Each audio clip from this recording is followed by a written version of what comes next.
All right, let's just go over some things. I play a lot of, in case you haven't figured out, I play a lot of mental games with myself to try and improve all the time. So what are some things that would be kind of cool to take out of the market for my trading? So I said mortgage payment, car payment. Well, actually, I just moved into the city. I don't have a car anymore. 2 nice vacations, whatever dollar amount you want to put on the vacations. Put a dollar amount out there. Put something that you are striving to achieve. If you just say, I want to get better, that's not enough. You need a way to measure what better means. Consistency in P&L, growth in your account. You know, I say it all the time. I don't want to be fat versus I want to be healthy. Sounds like the same thing, but it's 2 completely different paths. So a lot of traders say, I want to stop losing money. Well, that's a good starting point, but that's not a goal. You have to say, I want to earn X amount based on X amount of shares per week. I want to make 100 trades this week based on my strategy, and I want X% of those trades to be profitable.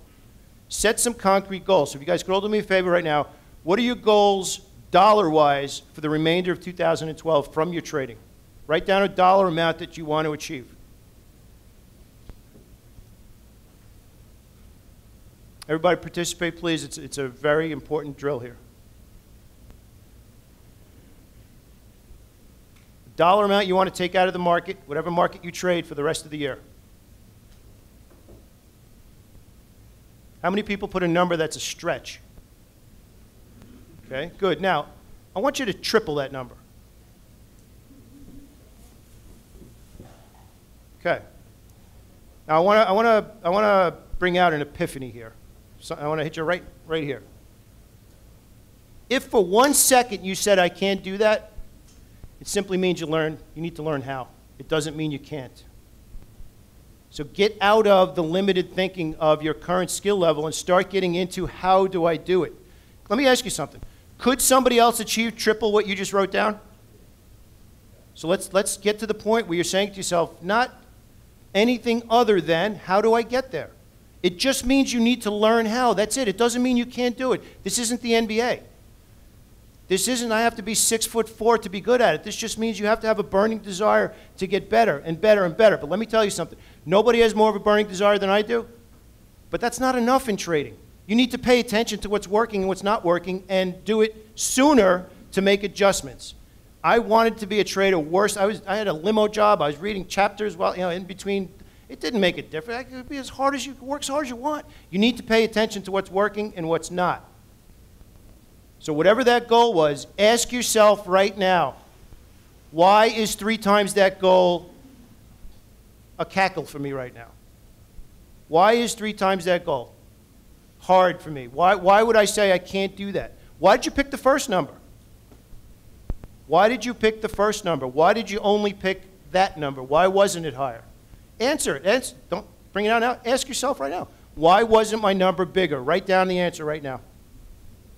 Why wasn't my number bigger? And then write the first thought that comes to your mind. Write it down. Guys, we don't need to share that one. It's between you and you. Why wasn't that number bigger?